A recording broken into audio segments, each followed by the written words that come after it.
Sa pagpadayon sa pagtabang sa Bisaya gyud sa mga magtutudlo ilalom sa programang Bond Paper Gift Project. Atong giadtuan ang tulo ka tungaan sa Bukidnon, El Salvador City ug Cagayan de Oro City.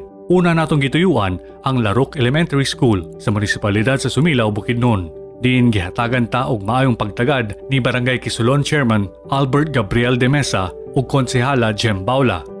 Giambit kanato ni Teacher Florence Sandiano na bisan sa bagong sistema sa edukasyon, dako ang iyang pasalamat sa mga ginikanan sa mga estudyante na ilang katimbang karon na panahon sa paggiya sa pagtuon sa ilang mga anak sa ilang panimalay. Apan bisan sa maayong pagtinabangay sa mga magtutudlo ug mga ginikanan, aduna gyapon sila'y kakulangan sa ilang mga modules.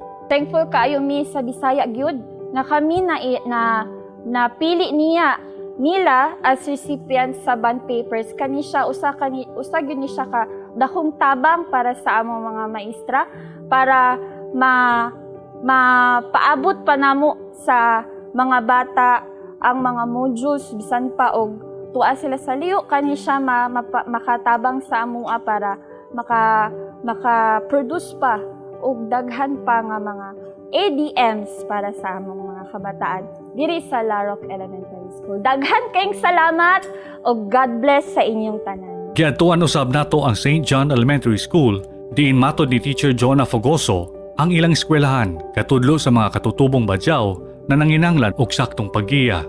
This school is one of the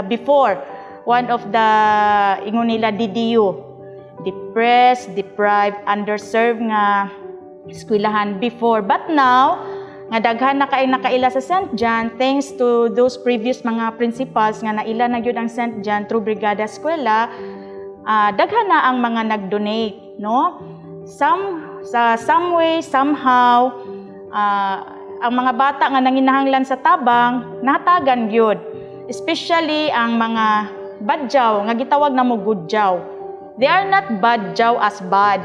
They are gudyaw, no? Actually, they really needs our services. They really needs our pagsabot, no? Pag-atiman kanila, kay they are the people who are really kanang matawag nato nga nanginahanglan jud sa atong tabang. Samtang sa Sambulawan Elementary School, si Teacher Shilelene Centeno, usa ka kindergarten teacher, nagsulti na dakong hagit sa mga estudyante o ginikanan ang kasamtangang sistema sa edukasyon ug giunsa nila kini og pagsolusyon.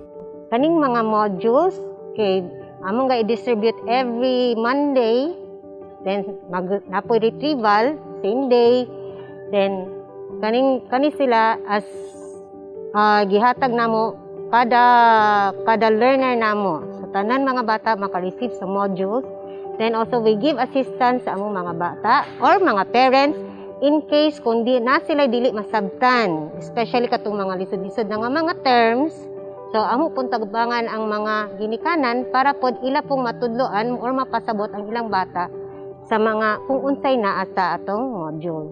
Sa tulo ka mga tungaan na atong gibisita, ang Bisaya gyud naghatag og mga bond papers sa mga magtutudlo sa Larok Elementary School sa Bukidnon, St. John Elementary School sa Cagayan de Oro City ug Sampulawan Elementary School sa El Salvador City aron raw sa makaabag sa ilang padayon na modular classes sa mga kabatan-unan.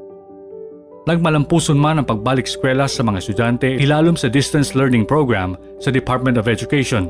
Apan dili malimod na mga magtutudlo ug mga estudyante nagkinahanglan gayod og dugang pang mga bond papers tungod kay mao kini ang pangunang gamit karon sa pagtudlo.